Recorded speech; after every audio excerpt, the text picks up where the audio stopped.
예, 저는 지금 그 경희대 후마니타스 칼리지에서 교양을 가르치고 있고요. 또 혹시 저 이름을 들어보셨는지 모르겠는데 민족문제연구소라고 하는 단체가 있습니다. 들어보신 분 계신가요? 음, 민족문제연구소. 예, 친일인명사전은 들어보셨습니까? 예, 그걸 펴낸 곳인데 민족문제연구소가 1991년에요. 1년에 설립됐는데 그 뭐 설립할 때부터 같이 관여해서 지금 그 같이 활동을 하고 있습니다. 그 예, 제 이름은 저 김민철이라고 합니다. 이름도 말씀해야 되는데 꽤 많이 막히네요, 오는데. 예? 아, 예. 뭐 일단 황사가 좀 없어지니까 좀 살 것 같긴 하습니다. 아, 이거 워낙 좀 심해가지고요. 그 제가 오늘 말씀드릴 거는 우리 역사의 전원인데 이게 뭐 워낙 그 내용들이 좀 많아서 그 중에 어떤 부분을 좀 말씀을 드릴까 그래서 고민을 하다가 그도 2년 전이네요. 2년 전 12월 28일 날 한국하고 일본이 뭔 합의를 한 게 있습니다. 예, 그게 이제 위안부 관련 합의를 했는데 아무튼 그 합의하고 나서 난리가 났죠. 도대체 이런 합의가 도대체 어딨냐? 도대체 외교하는 인간들은 뭐 하는 사람들이냐 이제 뭐 그래서부터 전문가 집단들은 한마디로 말해서 이 외교사 한국 외교사에서 거의 뭐 참극에 해당하는 뭐 그런 협상을 했다 뭐 이런 이제 혹평을 하는 사람도 있고 또 그걸 추진한 사람들은 뭐 잘했다고 이제 뭐또 이렇게 하긴 하는데 그래서 이 좀 그 문제를 좀 말씀을 좀 드리는 도대체 왜 그렇게 한번 하여튼 그 말도 안 되는 합의를 이렇게 했다라고 평가를 받고 있는 그 합의를 설마 모르고 추진하지는 않았겠죠. 몰랐으면은 저 외교부에 있는 관료들은 전부 옷을 벗고 나와야 되는 거고 이미 그 합의 그 협상을 하기 위해서 10년 넘게 협상을 줄다리기를 했으니까 그러면 알면서 했으면 도대체 왜 그렇게 했을까 이제 사실 저는 그게 제일 궁금했습니다. 도대체 왜 저렇게 말도 안 되는 합의를 했을까? 우리가 일반적으로 생각하면 외교라는 거는 일방적이진 않지 않습니까? 그렇죠? 내가 뭔가를 주면은 저쪽에서도 뭔가 하나를 선물 보따리를 이제 꺼내는 게 그게 외교인데 국내 정치하고는 달라가지고 국내 정치는 안 주고 버틸 수도 있긴 있죠. 뭐 계속 그러다가 지금 홀딱 다 주기도 하고 그러는데 아무튼 그 2015년 12월 28일 합의는 말 그대로 하면 거의 전부를 다 준 셈입니다. 지금까지 일본이 국제 무대에서 사실 별 대접을 못 받았습니다. 그러니까 자기가 가지고 있는 경제적인 덩치나 이런 데 비해서 국제사회에서 별로 발언권이 별로 없다는 이야기죠. 그 발언권이 별로 없는 것 중에 가장 큰 이유 중에 하나가 뭐냐면은 이게 독일하고 달리 그는 이제 물론 이제 그렇게 비교를 많이 합니다만 국제사회로부터 별로 신뢰를 갖지 못하고 있다라는 그 점입니다. 그래서 그 중에 가장 신뢰를 얻지 못하는 가장 큰 이유 중에 하나가 뭐냐 하면은 소위 과거사 문제에 대해서 일본 정부가 또는 일본 국가가 동아시아 사람들한테 민심을 못 얻었다는 이야기죠. 한번 쉽게 말씀드리면은 그래서 거기에 가장 핵심적인 이제 아킬레스건이라고 할 수 있는 게 일본군 위안부 문제입니다. 이거는 뭐 유엔이나 전 세계에서 하여튼 간에 당신들 잘못했으니까 빨리 사죄하고 피해자들한테 배상을 하라라고 되게 이제 많은 뭐 법률가 위원회든 유엔 기구든 또는 그런 뭐 기관들에서 계속 그런 요구를 뭐 10년 넘게 해왔죠. 그다음에 이제 또 하나가 이제 남경 대학살 문제입니다. 중국 37년에 중국을 침략하면서 난징을 점령했을 때 그게 뭐 몇만 명인지 몇십만 명인지 정확한 명수도 알 수 없을 정도로 엄청난 하여튼 학살을 저질렀는데 그 부분에 대해서 사실은 일본 정부가 명확한 이야기를 한 바가 없습니다. 근데 이제 일본군 위안부 문제 같은 경우도 그런 것 중에 하나였는데 그 다음에 이제 일본 우익이 가장 심하게 과거의 교과서, 과거의 일본의 중학교 고등학교 교과서 8종이 있었습니다. 8종이 있었는데 그 교과서에 한때 위안부 일본군 위안부 할머니들 이야기가 실렸죠. 그랬을 때 소위 일본의 이제 뉴라이트들이 아주 기를 쓰고 10년 넘게 공격을 해가지고 그 교과서에서 뺀 게 바로 위안부 이야기입니다. 네, 그런 것처럼 일본 뭐 사회에서 또는 일본의 역사 정치에서 그 문제가 굉장히 자기들로서는 굉장히 부담이었는데 이거를 15년 한국 정부가 다 해결을 해준 거죠. 합의를 해가지고. 그래서 더 이상 일본이 국제사회에서 그 뭔가 소위 이제 별로 이제 걸그적거리는 게 없는 거죠. 그러면 그렇게 해줬으면은 한국 정부는 뭘 얻었냐 이제 하는 이야기입니다. 얻은 게 별로 없죠. 얻은 게 있긴 있죠. 뭐죠? 10억 달러 받았습니다. 근데 그런 거 10억 달러도 가만히 알고 보니까 이게 손해상 철급이네요. 10억 달러의 성격이 뭔지를 알 수가 없습니다. 10억 달러를 줬는데 10억 달러 주면서 주는 사람이 이거 재단 만들으라고 돈을 주는 겁니다. 일본이. 아니 그 받는 사람 입장에서는 뭡니까? 이걸 받아가지고 내가 재단을 만들든 아니면 내가 뭐 과자를 사 먹든 뭘든 받는 사람 마음이지 왜 주는 사람이 이 돈을 가지고 어떻게 써라라고 이야기를 하면은 그것도 이상한 거죠. 아무튼 근데 뒤에 이면 지금까지 뭐 거의 확실시 되는데 이면 합의를 한 게 손해상 철거였던 것 같습니다.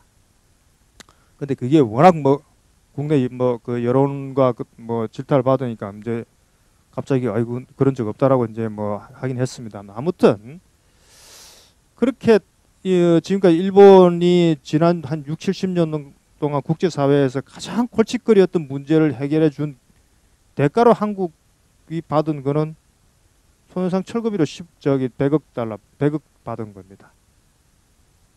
그 너무 싸지요, 싸기도 그죠? 그래서 이게 도대체 설명이 안 됐습니다. 도대체 왜 이런 협상을 했을까? 그 다음에 이제 사실 돈 문제는 아닙니다. 돈 문제보다도 한국이 뭐 아무리 지금 IMF 이후에 좀 경제적 어렵다 하더라도 100억이 없어가지고 그렇게 하지는 않겠죠. 협상 내용이 합의 문구가 아주 고약합니다. 그 문구 중에 하나가 이제 뒤에 잠깐 보겠습니다. 불가역적으로 다시는 돌이킬 수 없다. 이 굉장히 어디서 많이 보던 그 표현입니다. 이 뭐냐면 1965년에 박근혜 씨 아버지가 정권을 잡고 있을 때 한일협정을 체결하고 나서 2조 2항에 들어간 그 문구가 뭐냐면은 한국과 일본이 65년 한일협정으로 완전히 그리고 최종적으로 청구권 문제가 해결된 것을 한다라고 그렇게 조약에 조문이 들어있습니다. 완전히 그리고 최종적으로 해결된 것을 한다. 다시 말해서 한국과 일본 사이에 식민 지배로 인해서 발생했던 여러 가지 피해 배상 문제를 그 65년 협정으로 그때 얼마였죠? 무상으로 3억을 받았죠. 3억 달러를. 그 돈으로 완전히 해결한 것을 한다라고 주장을 했습니다. 그래서 그 문구와 거의 같은 형태로 이번 2015년 문구도 마찬가지로 불가역적이고 그리고 최종적으로 해결된 것을 한다라고 그 합의문을 담았습니다. 물론 그건 정식 조약문이 아니기 때문에 그게 뭐 효력이 있는 건 아닙니다만 당장 이제 그 합의 때문에 한국 정부가 유엔에 나가지고 유엔에서 대표 이제 연설을 하는데 그것을 위안부 이야기했다가 바로 일본한테 얻어맞았죠. 아니 당신네 정부가 작년 말에 합의해놓고 왜 와서 좀 딴소리 하냐. 참 할 말이 없게 됐죠. 그래서 그래서 그거는 아마 이 위안부 합의는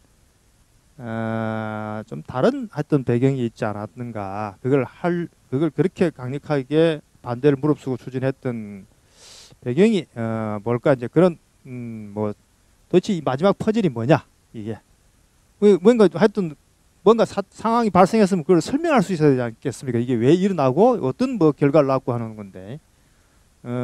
그래서 이제 그 이야기를 조금 이제 드리기 위해서 가만히 생각하니까 그 이야기만 하면 너무 조금 좀 단순해서 그것과 거의 같은 형태의 한일협정 체결을 했던 65년 한일협정 이야기를 조금 해야 되겠다. 그리고 이게 단순히 한국과 일본 사이 문제만이 아니고 미국의 동아시아 정책과 관련돼 있고 한국과 일본 사이의 과거사 문제가 단지 과거사 문제로만 끝나는 게 아니고 굉장히 현재 진행형이기도 하고 이게 동아시아 어떤 국제 정치의 대단히 중요한 하나의 뭐 이야기거리로 제기되어 있고 이제 이 문제를 이제 앞으로 어떻게 풀 것이냐 하는 게 사실은 굉장히 참 어려운 문제입니다. 속된 말로 하면은 지금 하여튼 뭐 5월 9일 날 대통령 선거하고 나면 하여튼 새로 정부가 들어서겠죠. 어떤 정부가 누가 대통령이 되든 간에 저 문제는 뭐 다시 해결하겠다. 모르겠습니다. 뭐 바른정당에서는 어떻게 이야기할지 모르겠는데 대부분의 지금 하여튼 소위 기존의 야권에 있던 대표들은 그 합의를 다시 일본 정부와 협상을 하겠다라고 그렇게 이야기를 하고 있습니다. 실제 할지 안 할지는 잘 모르겠습니다. 아마 여론에 떠밀려 가지고 하긴 할 건데 그렇게 강력하게 밀어붙이지는 못할 겁니다. 그 이유는 아마 북한 문제 때문에 아마 그렇다고 저는 뭐 생각이 드는데 미국의 주문도 워낙 강하고 근데 사실은 일본 정부가 그 협상에 전혀 나서지 않을 겁니다. 그래서 가장 곤혹스러운 해결해야 될 과제 중에 하나가 지금 사실은 그 다음 정부에 넘겨지는 셈입니다. 그 별 해결할 방법이 별로 없습니다. 왜? 상대방이 그냥 꼼짝도 안 하고 있으면은 이거는 뭐 어떻게 할 수가 없기 때문에 그렇습니다. 국내 같으면 뭐 하여튼 뭐 야당을 설득을 하든지 뭘 콩고물을 두든지 뭘 하든지 그렇게 해가지고 협상을 할 수 있는데 지금의 일본의 아베 정권의 속성으로서는 뭐 거의 협상은 아마 제가 보기에 거의 제로에 가깝다고 보여집니다. 그래서 속된 말로 하면은 그 똥을 한 무더기 누군가 저기 싸놨는데 이걸 치울 방법이 별로 없습니다. 예, 그런 이제 그게 그만큼 하여튼 한국과 일본 사이에 굉장히 해결하기 어려운 그런 하여튼 과제 중에 하나로 오히려 더 상황을 굉장히 복잡하게 만들어 놨기 때문에 아마 다음 정부가 굉장히 골치 아파하겠죠. 뭐 그런데 그건 하여튼 뭐 그래서 그 한일협정 이야기를 조금 드리는 게 지금 그 위안부 문제와 관련해서 조금 뭐 도움이 되지 않을까 해서 제가 요 주제를 좀 잡았습니다. 시간 가만히 있습니다. 이게 6시까지인가요? 혹시 중간에 저 궁금한 거 있으면 바로바로 질문을 해주셔도 좋고 아니면은 대개 보면 뒤에 질문을 하면 이게 시간이 쫓기기 때문에 혹시 뭐 요 주제와 관련해서는 뭐 또 다른 거와 관련해서 상관없습니다만 뭐 궁금한 게 있으면은 먼저 좀 질문 있으면 질문을 한두 개 좀 받고 시작을 할까 하는데요.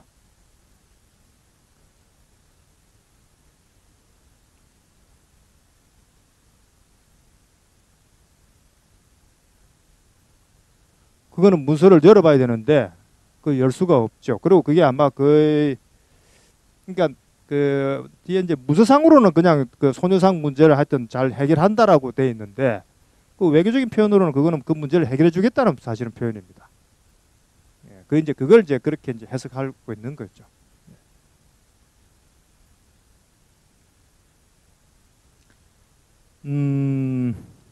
아마 저기 형식상으로라도 저기 뭐 한국 외교부에서 다시 합의 뭐 좀 협상을 해보자라고 이야기는 하겠죠. 왜냐하면은 그 이제 어떤 논리를 가져가서 일본 저 외무성하고 협상할지는 잘 모르겠는데 다 공통적으로 지금 그 문제가 잘못됐다라는 거는 뭐 워낙 그리고 일반 이제 민심이 또 그걸 거의 뭐 대부분 지지하고 있기 때문에 그리고 우선 피해자가 전혀 받아들일 수 없는 상태에 합의를 해놓은 게 있어가지고 아마 제가 알기로는 뭐 모르겠습니다. 이게 대통령 공약이라는 게 사실은 그야말로 빌공자 아닙니까? 대통령 되고 나면은 화장실 들어갈 때하고 나올 때 마음이 다르듯이 뭐 못하는 게 많죠. 근데 그거는 아마 하지 않겠나 하는 생각을 그런 뭐 추측을 합니다. 또 다른 문제도 좀 얽혀 있긴 한데.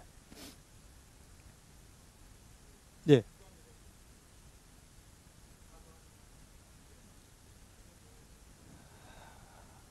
유감이라는 거는 이제 보통은 그러니까 그게 뭐 뉘앙스가 여러 가지인데 내가 잘못한 건 없지만 아니면 법적으로는 책임이 없지만 뭔가 도덕적으로 내가 좀 양심이 좀 가책을 느낀다든지 좀 미안하게 됐다 아니면 어떤 결과가 나쁘게 발생했기 때문에 거기에 대해서 내가 참 좀 미안하게 생각한다 이 정도의 수준이죠.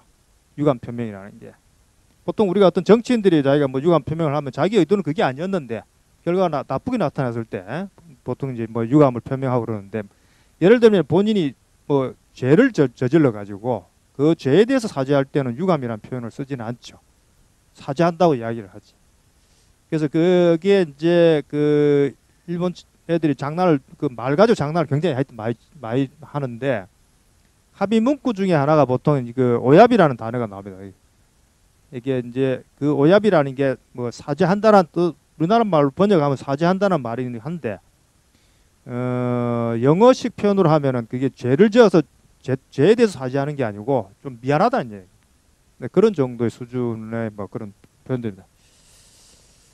예, 그 나중에 하여튼 뭐 진행을 하면서 그 좀 이야기를 좀 더 드리겠습니다. 그 전체 지금 제가 좀 말씀드릴 게 우선 한일협정 이제 문서 공개 소송 이야기부터 좀 문제 이야기를 풀어가려고 합니다. 도대체 65년 한국과 일본이 협정을 했는데 도대체 뭘 가지고 협정을 했는가라는 문서를 공개하는 소송을 한 적이 있습니다. 그래서 이제 왜 그 소송을 했는지 그 배경이 이제 뒤에 두 번째 나오는 개인 청구권 문제. 쉽게 말씀드리면은 여러분 집안에 보면 거의 한두 분 계실 겁니다. 저기 아버지나 또는 할아버지가 징용이나 징병으로 끌려가지고 돌아가셨다든지 아니면 돌아온 뒤에도 월급을 못 받은 게 많죠. 들어올 때, 귀국할 때 월급을 그러니까 그 일부만 받고 나머지는 거의 대부분 못 받았습니다. 그 다음에 또 일하면서 그 의무적으로 천인저축이라 해서 지금식으로 하면 월급의 10% 정도를 무조건 강제저축을 시켰습니다. 그 돈을 가지고 일본이 뭡니까? 비행기 만들고 그렇게 했으니까. 그럼 그 돈도 결국은 뭡니까? 개인으로서는 받아야 될 돈이죠. 근데 그 돈도 이제 못 받았죠. 이게 이제 개인 청구권인데, 징용이나 징병 같은 분들이 받아야 될 권리를 한국 정부가 대신 65년에 받은 거 아닙니까? 그래서 도대체 이 권리를 도대체 어떻게 했느냐라는 이제 문제입니다. 이게 굉장히 오랫동안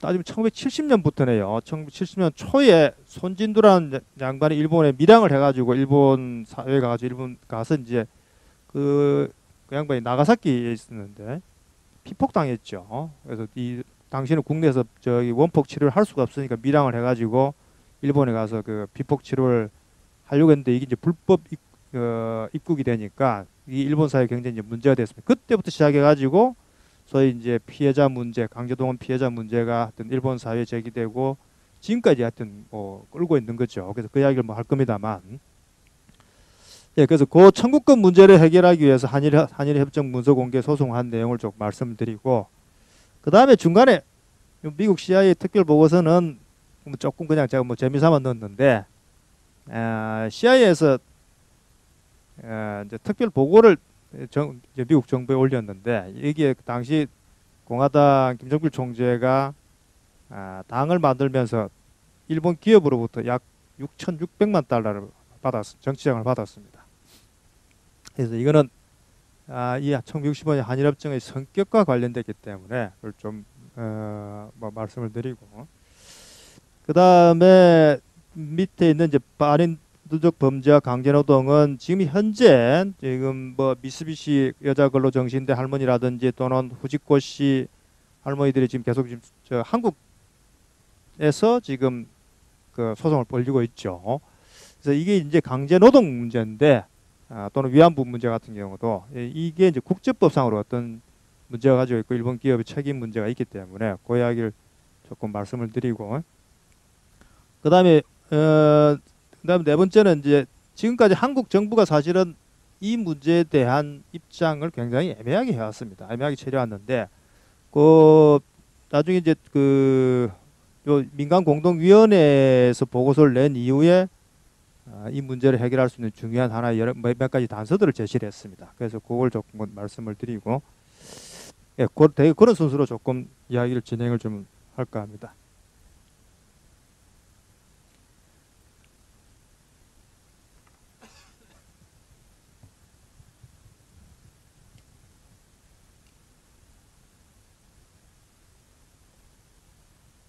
혹시 여기 계신 분 중에 집안에 그 징병에 징병 가서 돌아오셔가지고 2005년에 강제동원 진상규명위원회 피해자 신청하신 분 계신가요? 아, 아무도 안 계시구나. 그래서 내가 강제동원 됐다 해가지고 그 지원위원회 피해자 신청을 하면은 거기서 피해 결정서를 보내고 나중에 그래서 돌아가신 분에 대해서는 1인당 2천만 원 이제 유족들에게 주는 거죠. 그 다음에 살아오신 분들은 뭐 의료지원금 형태로 1년에 뭐 한 몇십만 원 하고 그 다음에 이제 나중에 그 미불임금 같은 경우 그거를 한국 정부가 1년에 2천 원씩 그 환산해 가지고 그 지급을 했습니다만 아 여기 집안이 보통 제 주변에 꽤 있던데 아 예 예 예 예 어 예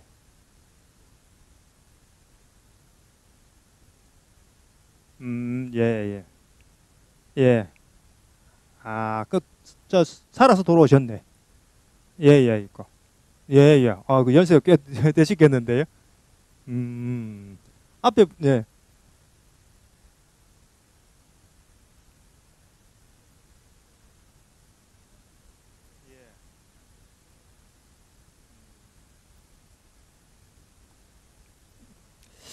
예, 요 사진이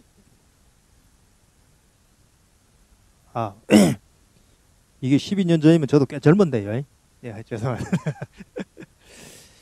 아, 이게 2005년 1월 17일 날 한국 대법원에서 그 그 대법원이 아니고 한국 법원에서 1심에서 한일협정 문서를 공개하라라고 결정을 내렸습니다. 그래서 그 문서를 받아가지고 뭐 되게 한 6차, 7차 회담에 관련 문서였는데 그 문서를 받아서 한 이틀을 밤을 새가지고 분석한 다음에 이제 기자회견을 했던 그 장면입니다.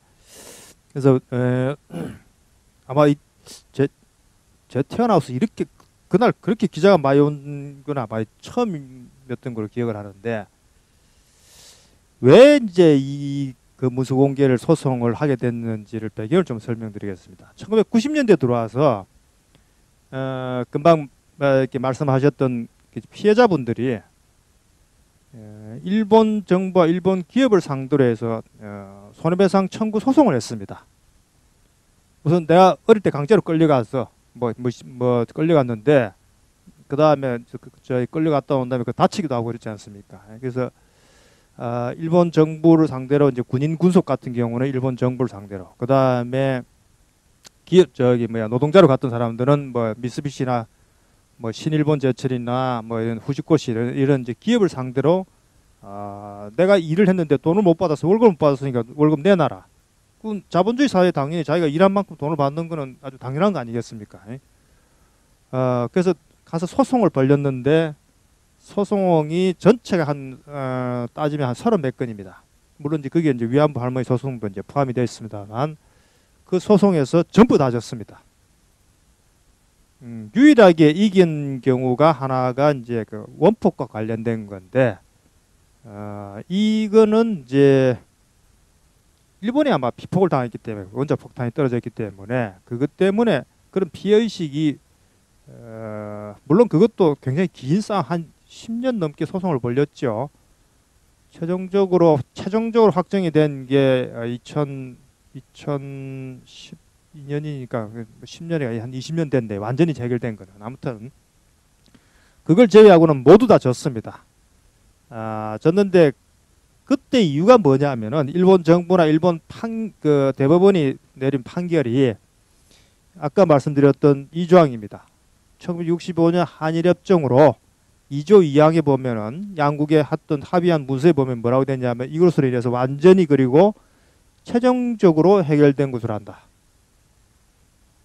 그렇게 이제 모든 판단들이 그렇게 나왔습니다. 당신들이 끌려와 가지고 강제 동원되어서 노동을 한 사실은 인정되지만 그런 상황들은 왜냐하면 객관적인 자료를 가지고 우리가 내밀고 했으니까. 그래서 이제 2000년이네요. 고민하다가 피해자분들하고 그다음에 변호사들하고 모여서 한국에서 작전 회의를 했습니다. 이게 어떻게 하냐? 일본의 소송에서 계속 졌기 때문에 사실 방법이 별로 없습니다. 일본은 대법원이 없고 이제 최고재판소인데 까지 가가지고 다 졌기 때문에 그럼 한국에서 소송이 가능한가 이제 그걸 이제 고민을 했죠. 그래서 한국에서 2000년 5월 1일 날 부산에 그때 당시에 미쓰비시 출장소가 부산에 있었기 때문에 미쓰비시 출장소를 상대로 해가지고 부산에서 소송을 제기를 했습니다. 제기를 하고 이제 그때 문제를 우리가 궁금했던 게 뭐냐면은 지금까지 일본 가가지고 일본 정부하고 일본 기업을 상대로 저희 소송을 벌였는데 이 사람들 주장이 65년을 다 해결했다. 그러니까 이 말은 뭡니까? 그 누구 나라 가서 물어봐라는 이야기입니다. 65년 한일협정 때 3억 달러 줬는데 그 돈 안에 모든 문제를 다 해결했다라고 일본 정부가 주장을 하니까 그래서 그러면은 정말 그랬는지 당연히 와서 한국 정부한테 물어봐야 되지 않겠습니까? 한국 정부한테 물어보니까 한국 정부가 그런 것 같기도 하고 아닌 것 같기도 하고 하여튼 뭔가 대답이 시원찮아요. 그래서 이제 화가 났죠. 그 다음에 또 하나는 그럼 도대체 65년 이 한일협정 때 도대체 내가 받아야 될 권리를 양국 정부가 어떻게 협상을 했는지 당연히 알아야 되겠다. 그래서 그 소송을 하면서 동시에 문서공개 청구 소송을 했습니다. 청구 소송을 하기 전에 판사도 이제 재판을 하다 보니까 궁금하지요. 이걸 누군가 하여튼 손을 들어줘야 되는데 판사도 궁금하니까 그 문서를 좀 공개를 해봐. 대신에 일반한테는 공개를 안 하다 내가 보고 보통 그런 경우가 있습니다. 판사가 비공개를 전제조건 해가지고 정부의 그 기밀 문서를 받아가지고 보고서 판결하는데 그 자료를 삼는 경우들이 가끔씩 있습니다. 근데 그것도 외교부가 안 된다고 이야기를 했죠. 보통은 65년에 저기 협상을 했으니까 65년에 30년 다음엔 95년이죠. 95년 지나면은 법상으로 외교 문서는 자동으로 공개하게 되어 있습니다. 법은 그렇게 되어 있습니다. 그런데 이제 그 뒤에 꼬리표가 붙어 있죠. 단 국가의 이익에 심각한 침해가 있을 경우에는 공개를 하지 않는다. 그럼 국가에 심각한 이익이 있는지 없는지 이익을 침해하는지 안 하는지를 누가 판단하는 주체가 있어야 되지 않겠습니까? 누가 하느냐? 외교부가 알아서 하죠. 외교부가 부탁한 사람들한테 이제 하기 때문에 결국은 그렇게 해서 사실은 문서 공개가 거의 안 됐습니다. 그래서 그거를 판사도 이제 궁금하니까 그래서 별도로 이제 문서 공개 청구 소송을 한 거예요. 쉽게 말씀드리면은 피해자들이 내 권리를 당신들이 한국 정부가 당시에 어떻게 처리했는지 내가 받아야 될 돈인데 그걸 당신들이 횡령을 했는지 아니면 진짜 일본 정부 말처럼 다 받아왔는지 아직 안 받아왔는지 그걸 내가 알고 싶다. 그래야 당연한 거 아니겠습니까? 자기 권리가 어떻게 됐는지를 확인해야 되니까. 예, 그런 배경하에서 문서공개 소송을 했습니다. 그래서 2001년 5월 1일 날 소송을 했고요. 그런데 이때 이제 이게 그 외교부 답변입니다. 소송을 할 때 한국 정부가 거부하면서 공문을 보내왔는데 여기에 앞서도 말씀드렸듯이 국익에 현저하게 해를 끼치거나 등의 이유로 해서 예외 상황을 적용해서 공개할 수 없다. 그런 이야기를 했습니다. 거기 지금 빠져 있네요. 이 예외 상황을 적용했는데 이유가 두 가지였습니다. 그걸 제가 지금 일부러 안 적어요. 첫 번째는 그 문서를 공개하면은 한국과 일본의 외교에 굉장히 나쁜 영향을 끼친다. 그게 이제 첫 번째 이유였고, 두 번째 이유는 그 문서를 공개하면은 북한을 이롭게 한다.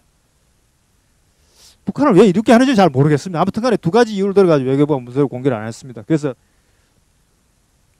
조금 화가 나가지고 그러면 한국 외교부는 앞으로 저기 일본 외무성에 한국 지부라고 이름을 붙이겠다. 왜 일본 정부가 주장하는 걸 그대로 한국 외교부가 그대로 똑같이 앵무새처럼 대답을 하면서 문서 공개를 거부를 했기 때문에 그렇습니다.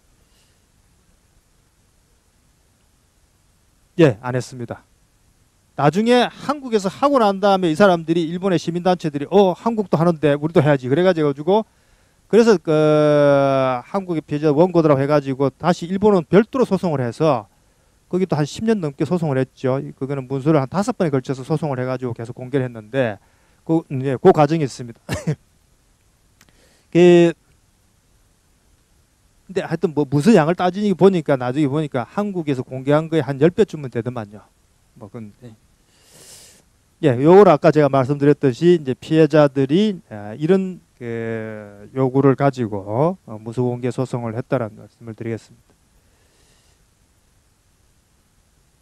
여기 지금 제가 계몽군주 해가지고 논문이라는 사람을 넣어놨는데 요 문서 공개와 관련돼서 에피소드가 있기 때문에 좀 말씀을 드릴게요.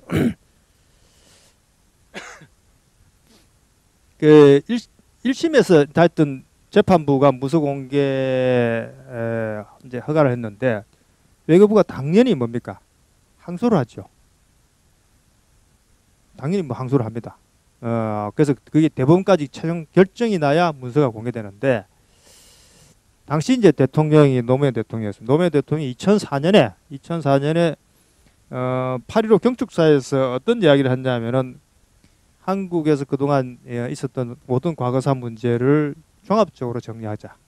그래서 일제시대 친일 문제, 그 다음에 강제동원 피해자 문제, 그 다음에 해방 이후에 한국 전쟁을 전후로 해서 민간인 학살 문제, 그 다음에 독재정권에서 인권 침해 문제나 각종 의무사 문제를 종합적으로 처리하기 위해서 소위 이제 각종 과거사 위원회들을 만들죠. 그 일환으로 이 문서 공개도 하게 됐습니다. 외교부가 항소를 하니까 당시 대통령이 불렀죠. 야, 그냥 항소하지 말고 재판부에서 공개하라고 한 문서 이외에 모든 문서를 다 공개를 해라. 그렇게 해서 문서를 공개를 했습니다. 그래서 그게 이제 전체 문서를 이제 공개를 했는데 그리고 그 영향 때문에 일본도 결국은 문서를 공개할 수밖에 없었죠. 제가 이제 왜 계몽군자라고 했냐면은 사실은 관료들은 저도 나이론 공무원 생활을 조금 하긴 했습니다만 관료들은 기본적으로 정보를 안 내놓으려고 합니다. 그렇죠. 그거 공개했다가 계속 누군가 옆에서 뭐 시민단체나 시민들이 시비 걸고 그러면 귀찮지요. 기본적으로 관료는 속성상 그렇습니다. 가능한 자료들을 움켜쥐고 있어야 자기가 공개를 덜 받고 그게 하여튼 그게 일종의 또 다른 지금 권력이죠.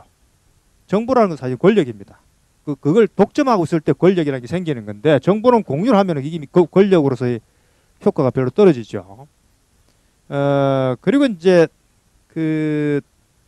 지금 현재 아마 대통령 기록과 관련된 걸 당시 노무현 대통령 때 그걸 다 만들었습니다. 제 아는 동료들이 이제 외국에서 이 소위 정보 특히 대통령의 기록을 거의 투명하게 하여튼 뭐 이렇게 공개하는 기록법을 만들고 그걸 그때 이제 한참 뭐 하고 있을 텐데 나중에 대통령 물러나고 나서 이명박 정부 들어서 가지고 한 일주일 동안 한국 청와대가 마비가 있습니다. 왜냐하면 전부 그걸 전자 시스템으로 바꿔놨었거든요. 바꿔놔가지고 그걸 컴퓨터에 암호화 그다음에 비밀번호와 그 시스템을 이제 차기 대통령 이명박 정부 인수위원회에 인계를 해줬는데 이 양반들이 그걸 일주일 동안 열지를 안 했습니다. 그럼 다른 말로 하면 일주일 동안 국가가 최고 했던 수뇌부가 사실상 정지 상태에 있었던 거예요. 그걸 다 알려줬는데 그 개념이 기록 관리라든가 정보를 공유하고 정보를 공식적으로 관리한다는 개념들이 없는 사람들이 그걸 받았기 때문에 그런 하여튼 경제사실은 어떤 면에서 박근혜 대통령 7시간보다 더 심각한 사태죠. 그게 뭐가 터졌으면 어떻게 대응할 수 있는 방법들이 별로 없으니까 다 그냥 서로 얼굴 보고 앉아가지고 그냥 차 마시고 종이 가지고 뭘 회의하는 그런 수준이었으니까 그 이제 말씀을 드리는 거는 이 계몽군주라는 거는 군주가 계몽됐을 뿐이지 그 시대가 계몽된 건 아닙니다. 군주가 죽고 나면은 다시 뭡니까? 돌아가는 뭐 그걸 비유를 하기 위해서인데 그 과거사 문제에 관해서나 그다음에 말씀드렸던 기록 문제에 관해서는 아마 가장 철저하게 그리고 사실은 당시에 그 비서관들보다도 더 아마 더 잘 알고 뭐 그런 더 오히려 관심을 많이 가지고 오히려 밑에 사람들이 잘 사실은 뭐 잘 몰랐던 뭐 그런 게 있는데 그래서 이 문서가 한일협정 문서가 전체가 공개된 거는 순전히 노무현 대통령의 결단 때문입니다. 만약에 그게 안 했으면 그렇지 않았으면은 물론 이제 최종적으로는 그 시간이 걸려도 되긴 됐겠죠. 근데 그러려면은 대법원까지 가려면은 그건 보통 뭐 7년 정도 걸리니까 안 길게 가면은 그런 뭐 하여튼 에피소드가 있습니다. 자, 그래서 이제 그 공개된 문서를 핵심적인 문서는 네, 그걸 가지고 이제 검토를 했는데 결론만 말씀드리면은 잘 모르겠답니다. 이게 도대체 문서를 뒤져보니까 우선 읽은 문서들이 없습니다. 그 다음에 있긴 있는데 제목만 있고 내용이 없습니다. 예를 들면은 일본에서 협상을 하는 팀들이 가가지고 일본 협상팀을 하는데 일본 쪽에서 당연히 이제 저 문제를 제기를 한 거죠. 그러면은 예를 들면 피해자들 강제동원 피해자들 월급을 어떻게 할 건가? 일본 정부 이야기는 야 누가 자료 있으면 우선 내놔봐라. 도대체 얼마를 요구하느냐? 무슨 이제 그 문제가 있겠죠. 피해가 어느 전체 근데 그 자료는 누가 가지고 있습니까? 일본이 가지고 있죠. 사실은 한국은 가지고 있지 않습니다.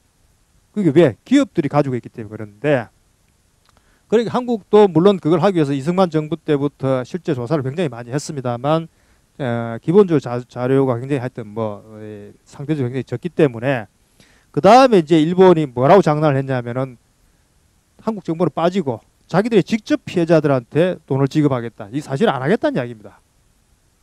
왜냐하면 남의 나라 국민한테 직접 다른 나라 정부가 뭘 행정적으로 뭘 할 수 있는 게 없죠.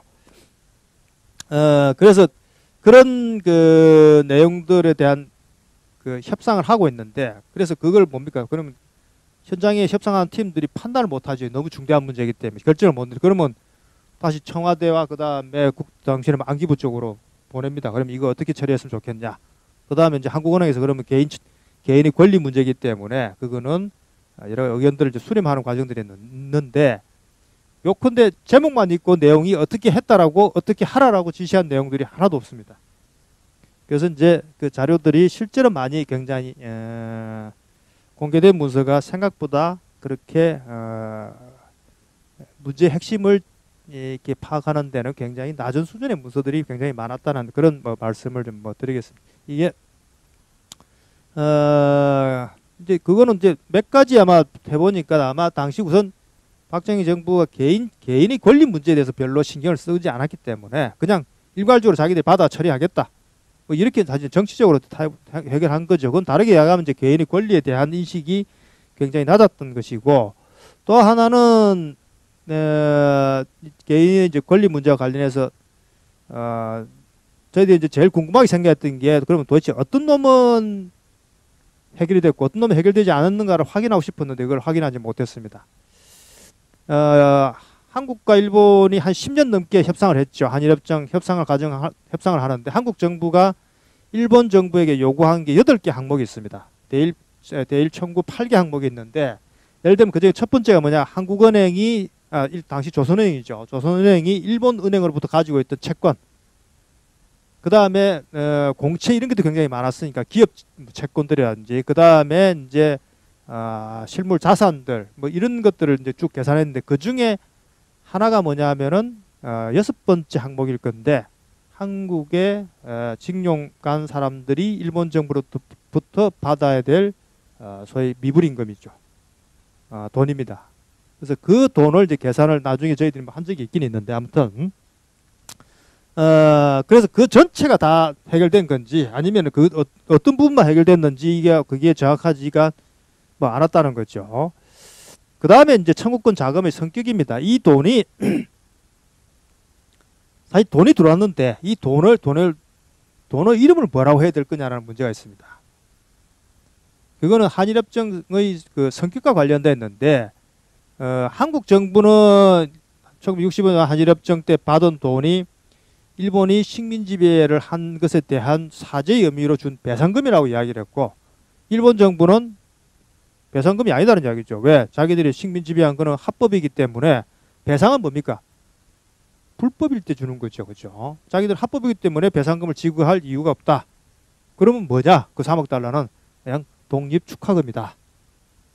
그렇게 일본은 그렇게 설명했습니다.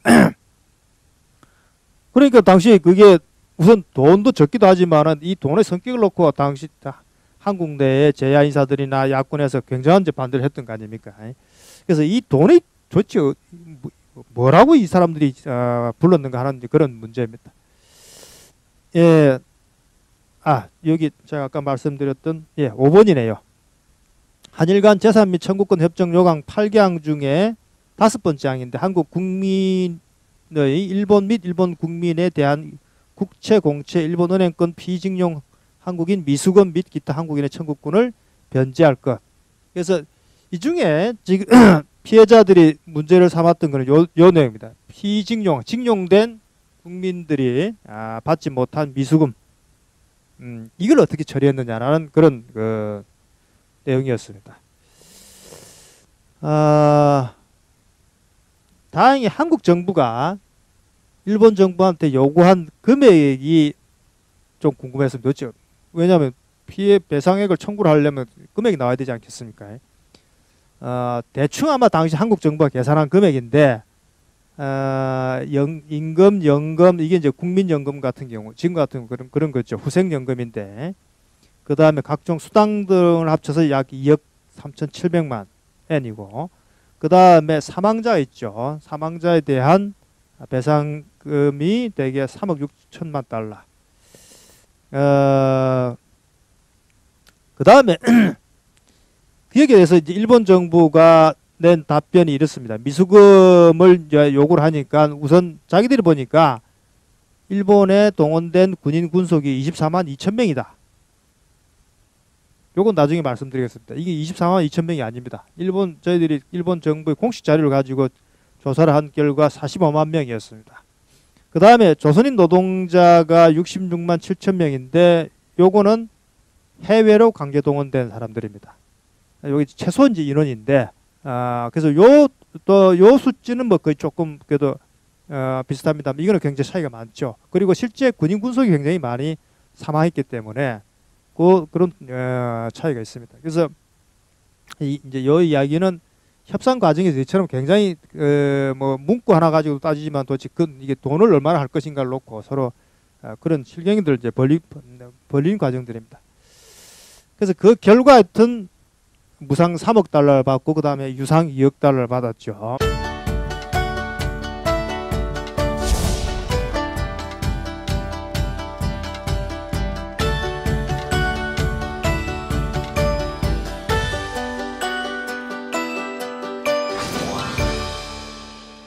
저희 B급 전범 이야기를 조금 하여튼 압축적으로 다뤄왔습니다. 한번 보시는 게 좋을 것 같아서.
저게 그 유명한 콰이강의 다리.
이 사람은 개성 갑부집 아들인데 조문상이라고 와세다 대학 영문학부 다니다가 프로감 지원으로 간 사람이에요.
이게 공화당이 정권을 잡던 민주당이 정권을 잡던 거의 그 기조에 따르는데 이 아미테츠 3차 보고서의 핵심은 뭐냐면은 이야기가 굉장히 길어지는데 핵심은 질문을 뭐로 던지기 시작하냐면 일본이 2등 국가로 떨어질래 아니면 1등 국가로 계속 남아있을래 이렇게 굉장히 도발적으로 질문을 합니다. 1등 국가로 남아있으려면 내 말을 들어. 그렇게 해서 이제 몇 가지 요구를 합니다. 우선 그래서 군사정보보호 비밀 정보법을 만들어라. 만들었죠. 그 다음에 원전 잘 관리해라. 이게 원전 없애라는 이야기예요. 잘 관리하라는 이야기. 그래서 실제 그 핵심은 뭐냐? 미국이 지금 빗덩어리 앉아 있죠. 그 다음에 사실은 그 9.11 때 미국 본토가 습격을 당했습니다. 이 엄청난 일이죠. 상징적입니다. 다시 말해서 세계 최고의 대장 국가였다가 그게 힘이 쭉 빠졌다는 증거입니다. 그 다음에 아프가니스탄에 들어가가지고 빼도 박도 못하고 허우덕거렸죠. 그 다음에 계속 지금 재정 적자가 굉장히 눈덩이처럼 커져 있습니다. 다시 말씀드리면은 미국이 힘이 계속 약화되고 있습니다. 약화되고 있는데 보니까 중국이 지금 엄청 빠른 속도로 지금 성장을 하죠. 2008년에 중국 GDP가 일본을 앞질렀습니다. 그 일본이 굉장히 긴장한 거죠. 이제 그것도 있고 또 하나는 2025년인데 2025년 되면 지금 뭐 수치로 대충 추산을 계산해 보니까 중국 GDP가 미국을 앞지릅니다. 다시 말해서 무슨 인구가 너무 많죠. 뭘 하다못해 껌 하나 팔아도 뭐 막 몇억 개니까. 그다음에 미국 먹여 살리고 있는 게 사실 중국입니다. 미국의 식료품에 그다음에 잡화점에 있는 물품, 한국도 마찬가지죠. 그래서 여기 이제 미국의 앞으로의 가상국적은 뭐냐면 소련 다음에 중국입니다. 그런데 문제는 뭐냐? 힘은 빠지는데 옛날에 힘을 갖고 싶어 하죠. 그래서 뭐냐? 그 빠진 힘을 누가 일본이 보충해 주길 원한 겁니다. 그래서 동아시아에 미국이 아시아로 다시 중심축을 아시아로 오면서 중국을 최대의 가상적국으로 설정을 하고 그에 따른 동아시아 정책이나 국제 정책을 다 지금 재편을 했습니다. 사실은 북한은 미국 입장에서 보면은 저건 그냥 약간의 그냥 변수일 뿐이지 핵심은 중국입니다. 그러면은 동아시아 중국을 포위하는 전략을 짜야 되는데 그 전략의 핵심적인 관건 중에 하나가 일본을 무장시키는 거고 그 다음에 일본의 군인 자위대가 미군을 따라서 전투 지역에 참여할 수 있는 그게 이제 아베 때 제도 개정한 신 가이드라인의 핵심입니다. 그 이야기는 다르게 이야기하면 뭐냐? 자위대가 한반도에 미군을 따라서 들어올 수 있다는 이야기입니다. 그가 연관됐는데 왜 말도 안 되는 정책을 한 게 몇 가지가 있습니다. 우선 하나는 금방 말씀드렸던 교과서죠. 이거는 국사편찬위원회 김정배 위원장 그 다음에 그거 교육부 장관 할 때 황우엽 이 양반이 총리를 꿈꾸는데 결국은 물 먹었죠. 선거도 제대로 그 공천도 이상하게 받아 떨어졌으니까. 그 다음에 또 하나가 한국학중앙연구원의 갑자기 생각이 안 나네. 그 원장이 3명이 다 반대했습니다. 굳이 국정교과서 할 필요 없다. 검증을 해도 충분히 내용을 이제 바꿨기 때문에 왜 해가지고 국정을 해가지고 이익이 생기는 게 아니니까. 그러니까 셋 다 계속 말 안 들으니까 결국 황우여 먼저 날라갔죠. 아침에 청와대 조찬하러 가가지고 세 사람이 그걸 건의를 드렸는데 레이저 한 방에 그냥 그 다음부터는 아예 그 소리 끄집어내지도 못하고 했습니다. 이건 순전히 그야말로 한 개인의 독선과 아집 때문에 그 엄청난 세금을 들여가지고 밀어붙인 겁니다. 결국은 쓰레기통을 갖긴 하겠지만. 그 다음에 두 번째가 뭡니까? 개성공단 폐쇄한 거죠. 아무리 전쟁이 일어나지 않는 한 그거는 사실은 아무도 폐쇄할 거라고 상상도 안 했습니다. 왜? 겁은 주지요. 그죠? 겁은 주고 그 다음에 일본은 빼고 이명박 때도 그걸 밀고 당기는 건데 외교라는 게 기본적으로 그렇게 밀고 당기는 거 아닙니까? 근데 그걸 밀어붙였습니다. 그러니까 갑자기 놀란 거죠. 이거는 뭐 통일부에 원래 별로 힘이 없는 데니까. 그 다음에 이제 세 번째가 위안부입니다. 말도 안 되는 걸 해가지고 왔습니다.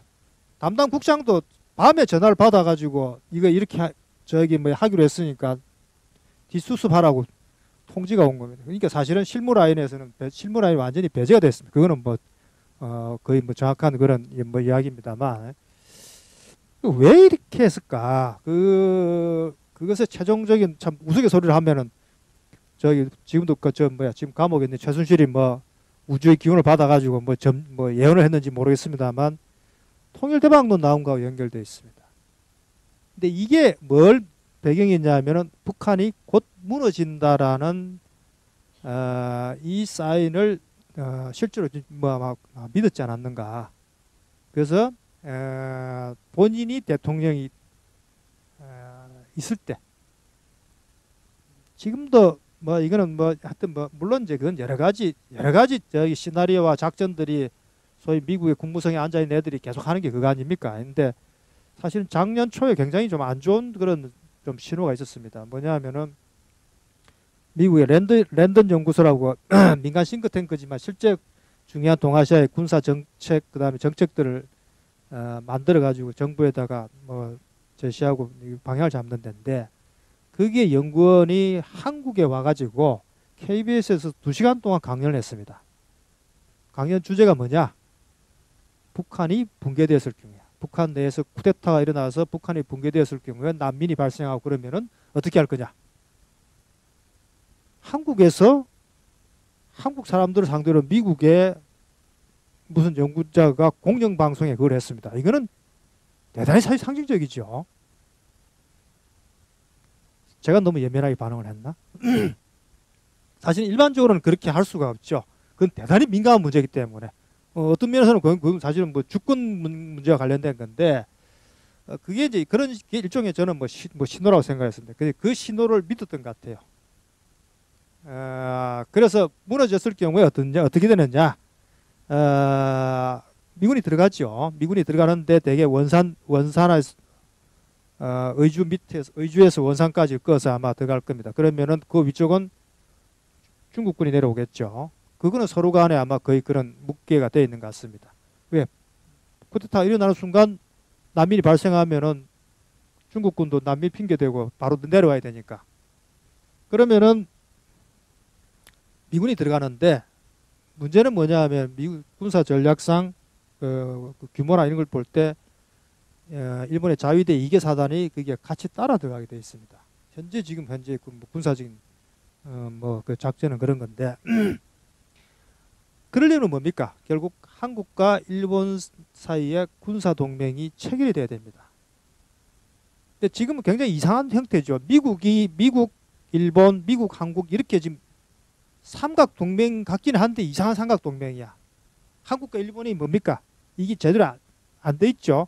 그래서 그걸 이명박 정부 때 하려고 했다가 국회에서 난리가 났죠. 한일 군사정보보호협정을 법으로 체결을 못하니까 법으로 뭐 원래 비준을 받아야 되는데 그걸 못하니까 정부가 꼼수를 써가지고 비공적으로 일본 정부하고 했습니다. 이건 효력 발생 못하죠. 그래서 국회에서 문제제기가 결국 폐기됐습니다. 그 뒤에 다시 이제 뭐 시도를 하는데 미국 입장에서는 굉장히 답답하죠. 이것들 말을 안 들으니까 그걸 빨리 해결해야 되는데 그래서 이제 그거의 그 군사 동맹을 체결하는데 가장 결정적인 장애가 됐던 게 위안부 문제이기 때문에 그 문제를 해소를 하는 게 당시에 그렇게 해야만 저걸 그렇게 말도 안 되는 합의를 한 거를 이해할 수 있겠다. 그리고 그 배경 속에는 이게 아마 자리 잡고 있지 않았을까 하는 그런 뭐 추측입니다. 근데 저걸 보니까 마지막 퍼즐이 대충 깨맞춰지더라고요. 그래서 현재 말씀을 드린 거는 한국과 일본 사이 역사 갈등이라는 문제가 단순한 과거사 역사 갈등의 문제만 그치는 게 아니고 사실은 동아시아 평화나 그다음에 동아시아의 그런 국제 관계에 굉장히 중요한 키워드의 하나로 눈에 보이지 않지만 작동하고 있다는 뭐 그런 이야기를 좀 드리는 거로 하고 제 이야기를 마치도록 하겠습니다.